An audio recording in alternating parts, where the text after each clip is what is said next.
ചത്തുകിടന്നാലും ചമഞ്ഞു തന്നെ കിടക്കണം. ഇതല്ലേ നാട്ടുപ്രമാണം.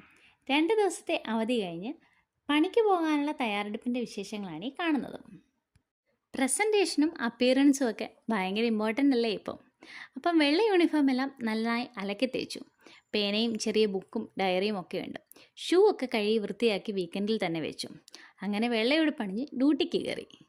അവധി ദിവസങ്ങളും വെക്കേഷനും ഒക്കെ തുടങ്ങുന്നതും അവസാനിക്കുന്നതും എല്ലാം ഒരുപോലെയാണ്. തുടങ്ങുന്നത് മാത്രമേ ഓർമ്മ കാണാറുള്ളൂ.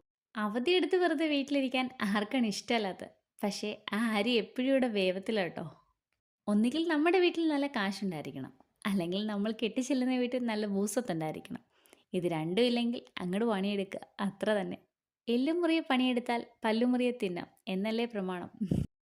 അതിപ്പോൾ എത്ര ചെറുതാണെങ്കിലും വലുതാണെങ്കിലും സ്വന്തമായിട്ട് അധ്വാനിച്ചുണ്ടാക്കുന്ന ദുട്ടിൻ്റെ മണമെന്ന് വേറെ തന്നെയാണ്. അപ്പോൾ ഇത്രയേ ഉള്ളൂ ഗായ്സ്. Bye bye.